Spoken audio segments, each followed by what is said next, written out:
So thanks very much. So I want to talk about a new social contract for business, as Brad suggested.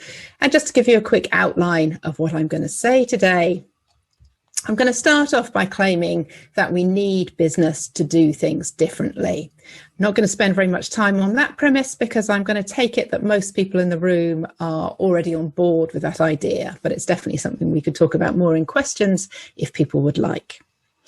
But if we've established the idea that we need business to do things differently, then the urgent question becomes, how can we achieve the change that we want to see? And that's what my talk is going to be focused on. And I'm going to try and suggest that there's one particular view that at least deserves further exploration in this area. So what I'm going to suggest to you is that we need to look again at what I'll call the social contract for business. And I'll spell out what I mean by that in a moment. But we should look again at the relationship between the private sector and the state, spelling out a new kind of business contract. And we should then use that statement of the social contract, or that understanding of the social contract, to generate the conditions of what I'll call an organization's social license to operate. And we should require firms then to show how they're going to go about meeting those social license conditions. So the main part of the talk then is going to be a quick overview of this position that I call the social license framework. And then I'm going to try and close by trying to suggest to you why this might be a framework that's worth further investigation. And I'm going to suggest that that may be the case because the social license framework at least holds out the promise of being a greater lever for change than some of the existing levers that are available to us. And then I'll conclude. Okay, so let's get started then. So we need to do things differently in business, it seems to me. And I think the reason we can see that is just that if we look at where we are right now, we don't seem to be where we want to be. So if we look at the recent history across the private sector, we can see that various different sectors within private organizations have been subject to what I would call kind of systemic scandals. So that's the idea of a scandal where it doesn't relate just to the misbehavior or the poor performance of an individual or a couple of individuals, but instead seems to display something to do with the systemic aims and objectives of a company, and seems to show that the aims of that company have become divorced or have moved too far from the aims and objectives of society. So I could have had lots of different pictures here. The ones that I've gone for are, we can see the Cambridge Analytica Facebook data scandal. You know, in fact, there have been a whole range of different data sharing scandals that we could have had here, but I think the Cambridge Analytica one remains kind of the most famous. So we've got that. We've got the emissions scandal in the car industry. And of course, we've got the events around the financial crisis that culminated in the collapse of Lehman Brothers. So as I say, a whole different range of scandals that seem to show that the aims of business have become too far divorced from the aims of society. And alongside these kinds of systemic issues across different sectors, we also know that society is facing a range of what we might think of as existential challenges. So clearly climate change is the most urgent and the most compelling of those crises that we face. But that shouldn't blind us to the other really difficult issues that society is going to have to deal with.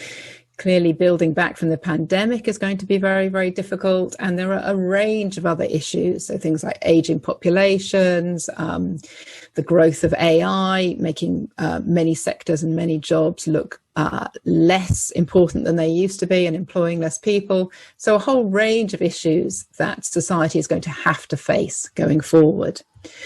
So I think for both those reasons, it looks like we need business to do things differently. And the question then becomes, how do we achieve that change?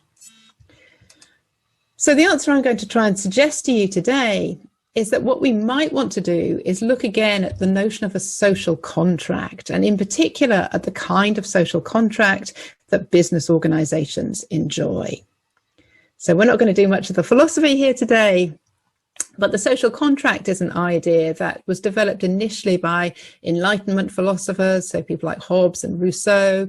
It's been much discussed in philosophy. Philosophers like Rawls have done a great deal of work to demonstrate the notion of a social contract and to expand it. But at its heart, it refers to the idea that individuals, primarily it's directed at individuals give up some freedoms that they might enjoy and what we might think of as a kind of state of nature in order to reap the greater rewards of living in an ordered and well-functioning society. So we could see this with a kind of little toy example. You know, I might like going around stealing lollipops off small children because I'm bigger than them, and that's great. But it turns out that I don't really want to live in an environment where people that are bigger than me can come and take my lollipops. So I decide to give up my freedom to take other people, weaker people's food. And instead, I decide to live in a society where there's a protection of private property rights. So that's the idea, that we give up some freedoms to acquire a better society. And it seems clear that a business model only makes sense within a society. Okay. You got your PE kit there in your bag and everything? Yeah, I'm just going to... Hi, sorry. I think maybe someone else has a microphone on. I'm getting a bit of feedback, but I'll carry on.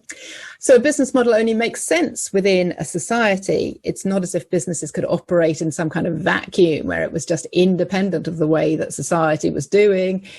Only makes sense within a society, and the benefits to business of social order and a well-functioning state are absolutely clear. So, for instance, in more ordinary times, businesses benefit from a range of social goods. So businesses benefit from good transport links, from having a well-educated workforce provided for them, and perhaps particularly from legal protection, for instance, relating to incorporation. So there's a range of benefits that private sector organisations benefit from. And more recently, during the pandemic, and before that, in the financial crisis, we've seen the state step in to save private sector organisations through the provision of support funds, loans, and other schemes. So we can see that there's a close interrelation between the state and private sector organisations. And I suggest that that shows that the businesses must be tacitly agreeing to create appropriate social value, that is, to be of benefit to the members of the society that's supporting them. If they're going to benefit from that kind of support, they have to be tacitly agreeing as part of their social contract to create social value. So that understanding of the way in which businesses and the state relates then, I think, gives rise to a renewed understanding that the social contract doesn't merely hold for the relationship between individuals and the state, it also holds for organisations, and in particular it holds for private sector organisations like businesses. And if we have that renewed understanding of the social contract in hand, we can see that it gives rise to a requirement for private sector firms to have a social purpose. Now, those of you who are familiar with discussions in this area, you'll know that this notion of social purpose has become a very kind of hot topic recently. There's been a lot written about it in both academic and business circles.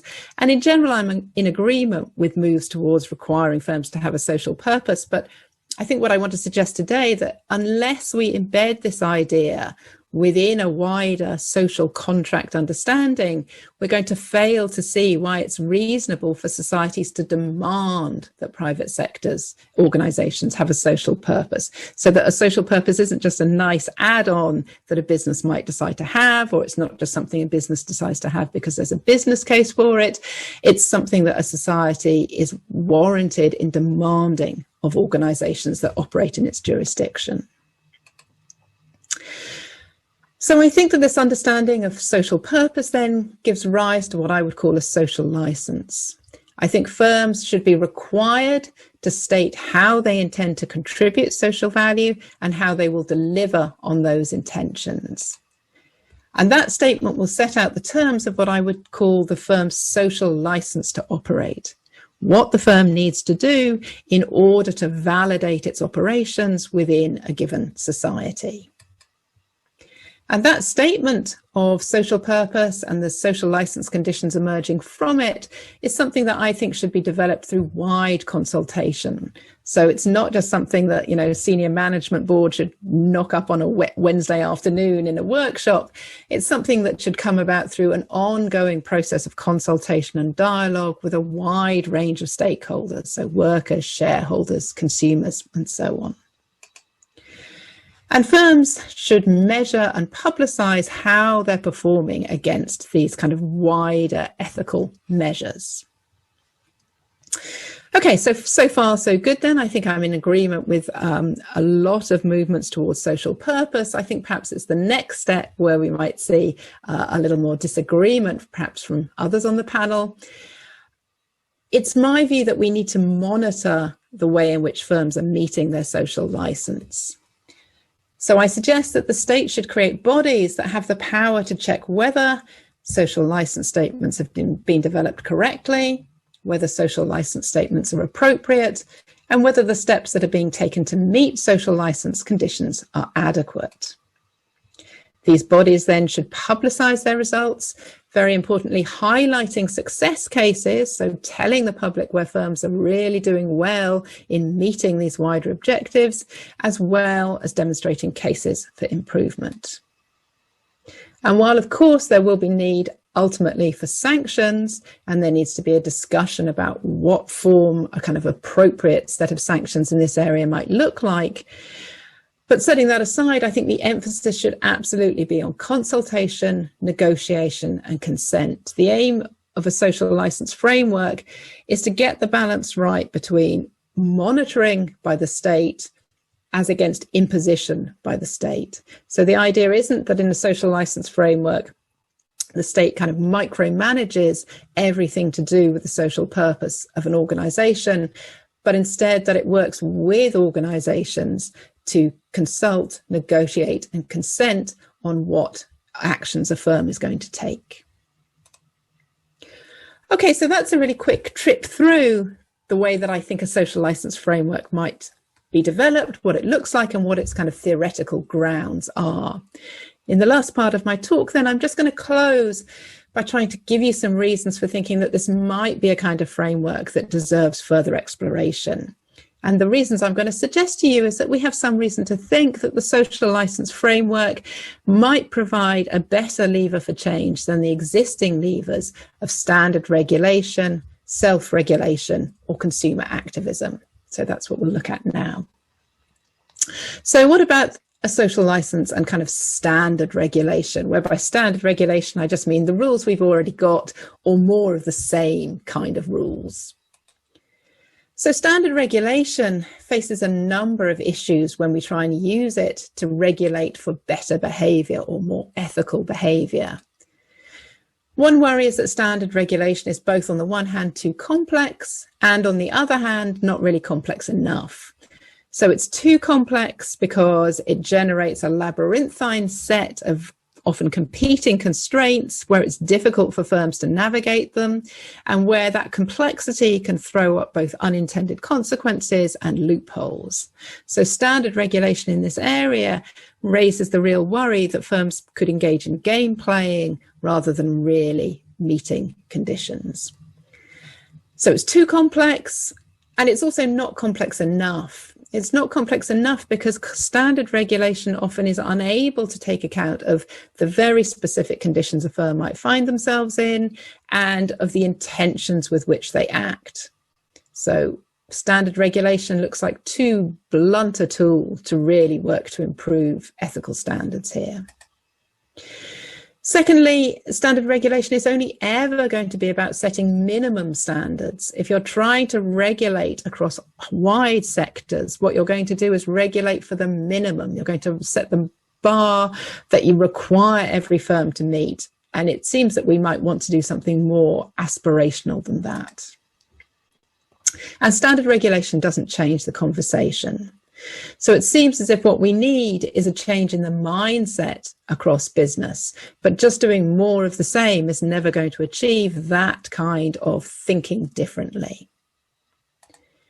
The social license framework, on the other hand, is a principle-based framework. It's going to set some very general principles that it asks firms to act in line with, and it's then going to allow firms themselves to decide the way in which they implement practices in order to meet those principles. So it's not going to try and specify every situation, and hopefully that's going to avoid the kind of level of complexity and bureaucracy that we see in some kinds of standard regulation. Secondly, because of that, it's clearly aspirational, right? It's going to set a very high bar for firms to aim at. It's going to tell us where we want to be and then ask firms to show us how we're going to get there. And related to that, it creates a language for change here. So by making clear what society owes to businesses and what businesses in turn owe to society, it establishes that interrelation and asks firms to think about what they're doing in a different kind of way. So we might think the social license framework has more to offer than standard regulation. What about self-regulation? What about the idea that we just leave it up to the private sector to improve its performance here?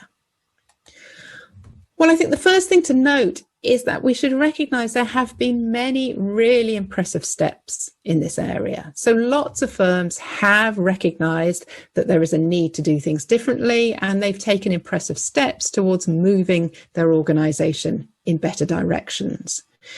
But we should see that agreement on the need for change isn't universal.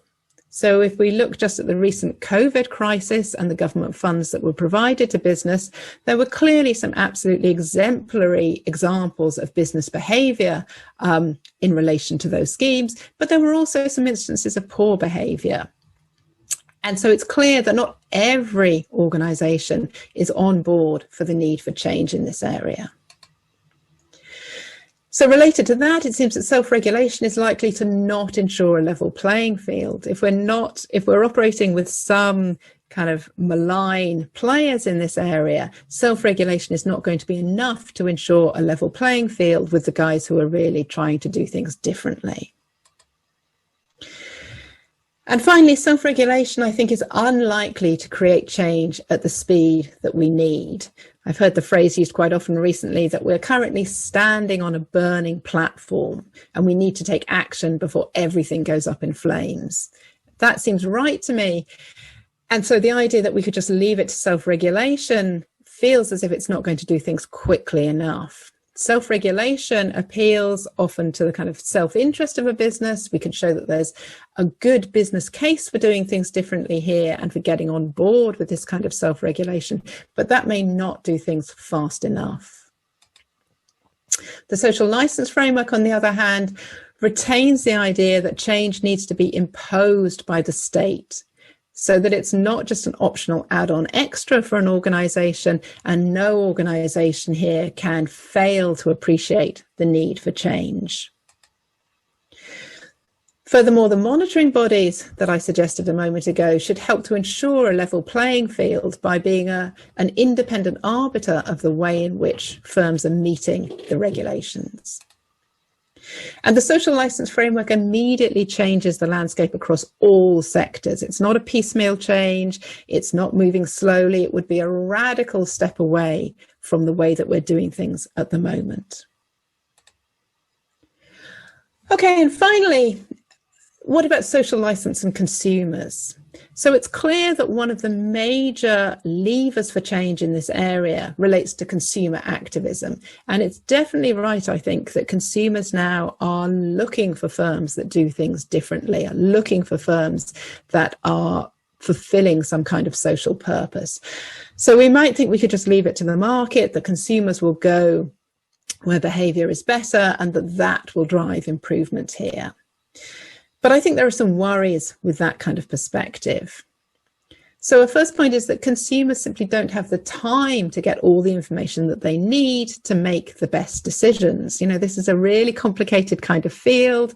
Finding information is often very difficult. We can't expect consumers to dedicate the time they need to make ethical decisions across the board in every sector that they're purchasing.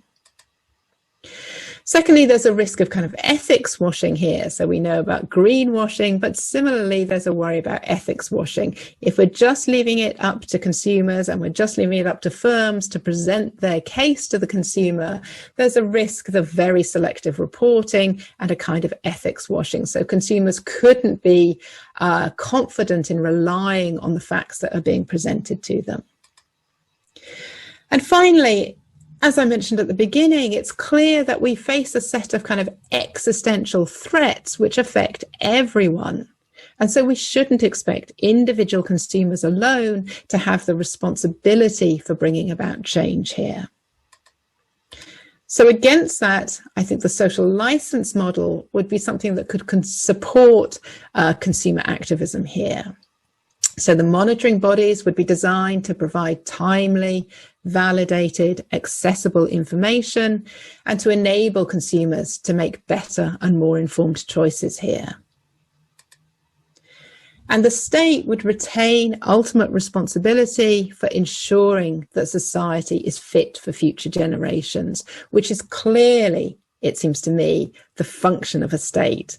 The state should recognise its role in this area in making sure that we deliver a world for future generations that is fit for them.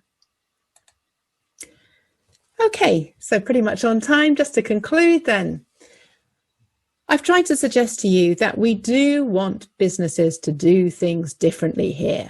And while recognising that many businesses are doing things differently, I think that we may need to do more. We may need a more generalised framework to ensure that all businesses are on board.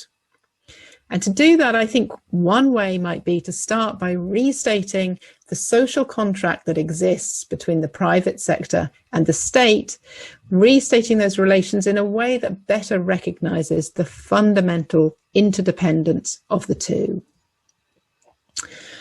Then I think the aim of a social license framework should be to reach consensus on what a firm should do in relation to this social contract, how a firm or an organisation thinks that it's going to fulfil the social purpose that a social contract requires of it. So the state should act to validate the claims that a firm is making, to ensure customers are well informed, and it should seek to work with a firm in developing its social license statement and developing the ways in which it's going to meet those constraints.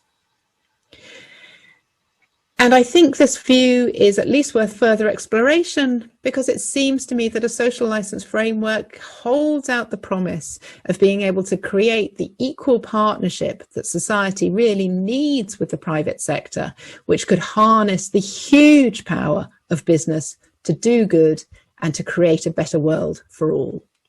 Okay, thank you.